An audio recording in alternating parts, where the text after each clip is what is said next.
Sensory information arriving at the central nervous system is transmitted up the spinal cord and into the brain.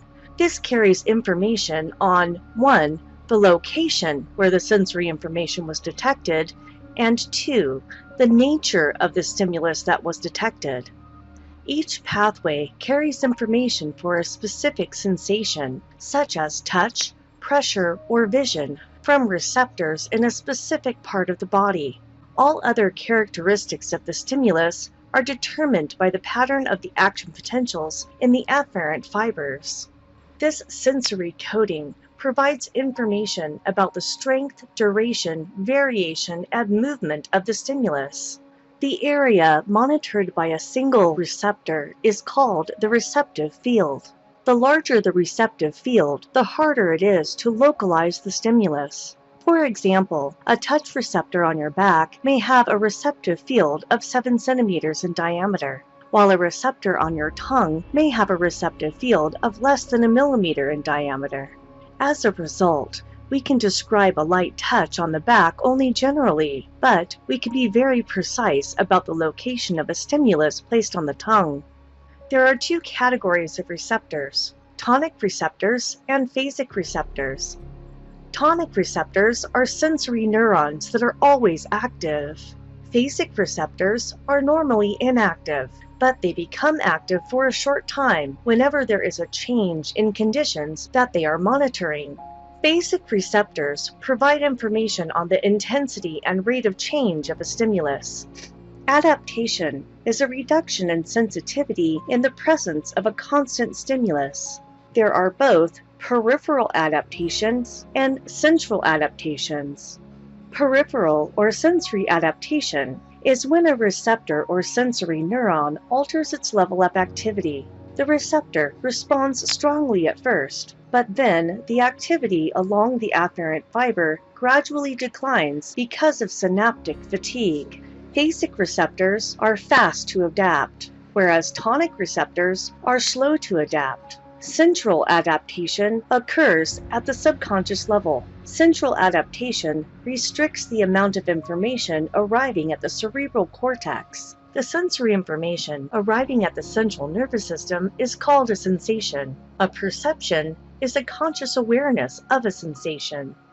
General senses refer to sensations of temperature, pain, touch, pressure, vibration, and proprioception or body position.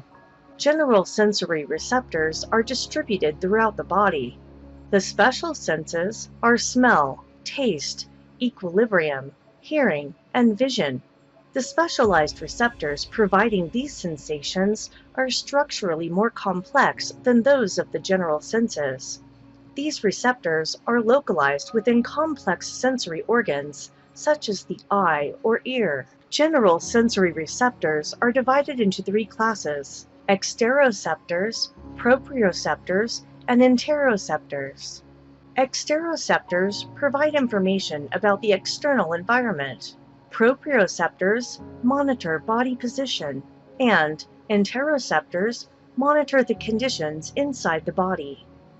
A more detailed classification system using the nature of the stimulus detected divides general sensory receptors into 4 classes: nociceptors, thermoreceptors, mechanoreceptors, and chemoreceptors.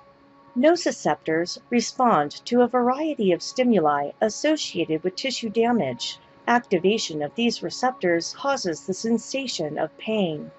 Thermoreceptors respond to changes in temperature. Mechanoreceptors are stimulated or inhibited by physical distortion, contact, or pressure on plasma membranes. Chemoreceptors monitor the chemical composition of body fluids and respond to the presence of specific molecules. Thermoreceptors detect changes in temperature. There are 2 classes of thermoreceptors: cold thermoreceptors and warm thermoreceptors. These are found in the dermis of the skin, skeletal muscles, the liver, and the hypothalamus. Thermoreceptors are phasic receptors. They are very active when the temperature is changing. However, they quickly adapt when temperature becomes stabilized. For example, When you enter an air-conditioned classroom on a hot summer day, the temperature change seems extreme at first, but you quickly become comfortable as adaptation occurs. Mechanoreceptors are sensitive to stimuli that stretch, compress, twist, or distort their cell membranes. There are three classes of mechanoreceptors: tactile receptors, baroreceptors, and proprioceptors. Tactile receptors detect sensations of touch, pressure, and vibration. Baroreceptors detect pressure changes in the walls of blood vessels and in portions of the digestive, reproductive, and urinary tracts. Proprioceptors detect the positions of joints and skeletal muscles and are the most complex of the general sensory receptors. Fine touch is sensed by free nerve endings, tactile discs, and the root hair plexuses. Free nerve endings and tactile discs respond to light contact with the skin, whereas the root hair plexus responds to the initial contact with the hair shaft. Pressure and vibration are sensed by tactile corpuscles and lamellar corpuscles. Tactile corpuscles respond to initial contact and low-frequency vibrations. Lamellar corpuscles respond to initial deep contact and high-frequency vibrations. Deep pressure is sensed by bulbous corpuscles. The bulbous corpuscles respond to stretching and distortion of the dermis. Proprioceptors monitor the position of joints, the tension in tendons and ligaments, and the extension of muscular contraction. Muscle spindles are proprioceptors that monitor the length of skeletal muscles. Golgi tendon organs monitor the tension in tendons during muscle contraction. Chemoreceptors are specialized neurons that detect changes in the concentration of specific chemicals or compounds.